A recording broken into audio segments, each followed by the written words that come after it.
আপনার Facebook ID কিংবা Facebook পেজে যদি এই চারটা সেটিংস ঠিকঠাক থাকে আপনি আপনার সেই আইডি কিংবা পেজ থেকে ইনকাম করতে পারবেন। অর্থাৎ ফেসবুক আপনাকে কন্টেন্ট মনিটাইজেশন দিতে বাধ্য যদি আপনার এই চারটা সেটিংস ঠিকঠাক থাকে।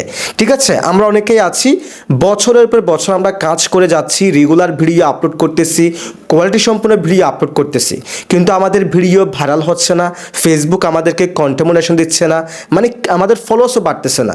সো যদি আপনার এই চারটা সেটিংস ঠিকঠাক না থাকে তাহলে আপনি বছরের পর বছর কাজ করে গেলেও আপনার লক্ষ লক্ষ ফলোয়ার্স লক্ষ লক্ষ ভিউজ হলেও ফেসবুক আপনাকে কখনো কন্টেন্ট মনিটাইজেশন দিবে না। আজকের ভিডিওতে আমি আপনাদেরকে একদম শর্টকাটে চারটা সিরিজ দেখিয়ে দিব, আপনি এখনই আমার সাথে সাথে মিলিয়ে নিন আপনার সিরিজগুলো ঠিকঠাক আছে কিনা। ভিডিওটি শুরু করার আগে একটাই অনুরোধ, যদি আপনি ভিডিওটি আমাদের ফেসবুক পেজ থেকে দেখে থাকেন পেজটিকে ফলো করে রাখবেন, যদি আমাদের ইউটিউব চ্যানেল থেকে দেখে থাকেন চ্যানেলটিকে সাবস্ক্রাইব করে রাখবেন। তো চলুন কথা না বাড়িয়ে ভিডিওটা শুরু করা যাক।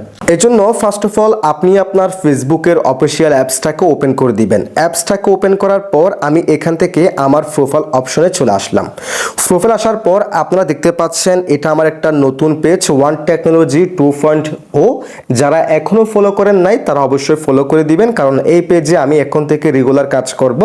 আপনারা দেখতে পাচ্ছেন আস্তে আস্তে কিন্তু ভিডিও ভাইরাল হবে এই পেজের, এবং আপনাদের সাথে এই পেজ নিয়ে আরও সামনে অনেক টিপস অ্যান্ড ট্রিক্স শেয়ার করব, কিভাবে ভিডিও ভাইরাল করতে হয়, কিভাবে ফলোয়ার্স বাড়াতে হয়।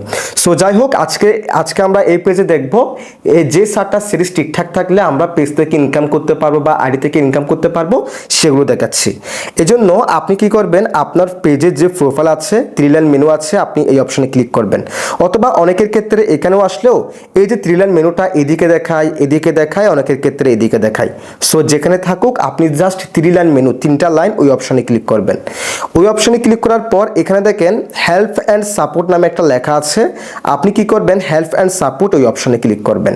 ওই অপশনে ক্লিক করার পর এখানে সাপোর্ট নামে একটা লেখা দেখতে পারবেন আপনি কি করবেন সাপোর্ট এই অপশনে ক্লিক করবেন। সাপোর্ট এই অপশনে ক্লিক করলে আপনি দেখতে পারবেন আপনার পেজ কিংবা আইডিতে কেউ রিপোর্ট মেরেছে কিনা।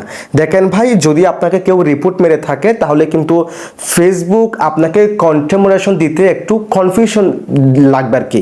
ফেসবুকের যে অ্যালগরিদম আছে, যে রোবটটা আছে, তার একটু মানে কনফিউশন লাগবে, মানে সে মনে করবে আপনি অন্য কিছু নিয়ে কাজ করতেছেন, যার কারণ মানে খারাপ কিছু নিয়ে কাজ করতেছেন, একটা ব্যাড ইফেক্ট পড়বে আপনার পেজ বা আইডির প্রতি।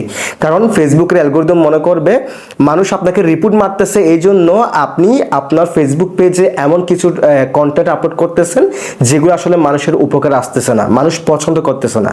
ঠিক আছে, এই জন্য প্রথমে আপনি এখানে দেখবেন আপনাকে কেউ রিপোর্ট মেরেছে কিনা। দেখতে পাচ্ছেন আমার ক্ষেত্রে আমাকে কেউ রিপোর্ট মেরে নেয়, আমার সবকিছু ঠিকঠাক আছে। যদি আপনার ক্ষেত্রে এরকম থাকে আপনার সবকিছু ঠিকঠাক আছে, কেউ রিপোর্ট মারলে আপনি সেগুলো এখানে দেখতে পারবেন এবং সেটাকে আপনাকে সমাধান করতে হবে।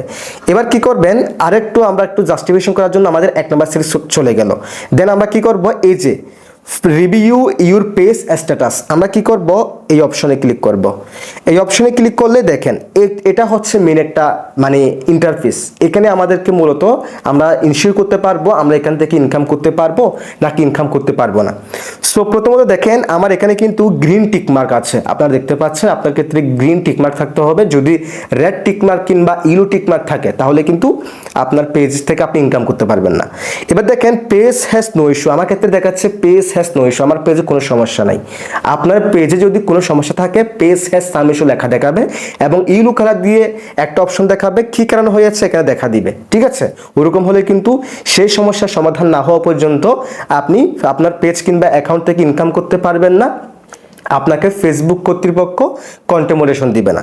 এবার দেখেন রিকমেন্ডেশন আমার ক্ষেত্রে অ্যাক্টিভ আছে, আপনারও রিকমেন্ডেশন অ্যাক্টিভ থাকতে হবে। আপনার রিকমেন্ডেশন সাসপেন্ড কিংবা ইনঅ্যাক্টিভ থাকলে সেক্ষেত্রে কি হবে, আপনার ভিডিওগুলো নতুন নতুন মানুষের কাছে পৌঁছাবে না।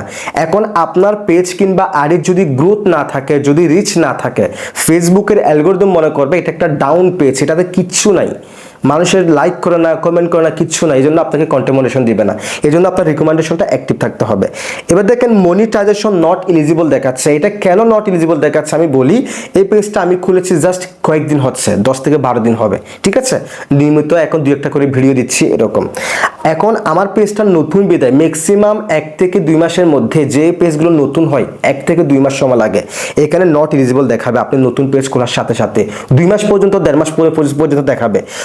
এটার সময়ের সাথে সাথে যখন আপনি ভিডিও আপলোড করবেন, যখন আপনার ফলোয়ার্স বাড়বে, ভিউজ বাড়বে, আস্তে আস্তে এটা কিন্তু অ্যাক্টিভ হয়ে যাবে 100%, ঠিক আছে।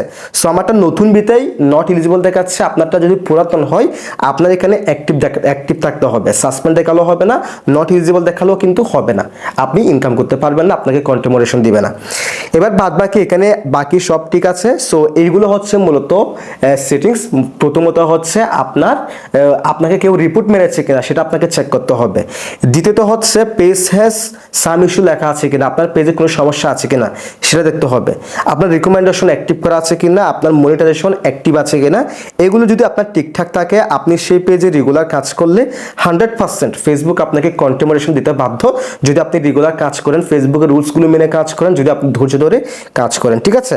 সো এগুলো যদি ঠিকঠাক থাকে আপনি 100% কন্টিনিউশন পাবেন, রেগুলার কাজ করেন, ফেসবুকের রুলসগুলো মেনে কাজ করেন, নিয়মিত ভিডিও আপলোড করেন, আর ধৈর্য ধরেন ভাই, ধৈর্যের উপর কোনো কিছু নাই, ধৈর্য ধরতে হবে। এই ছিল আজকের ভিডিও। যদি ভিডিওটি ভালো লাগে অবশ্যই লাইক, কমেন্ট, শেয়ার করে দিবেন, চ্যানেলটিকে সাবস্ক্রাইব করে পেজটিকে ফলো করে রাখবেন।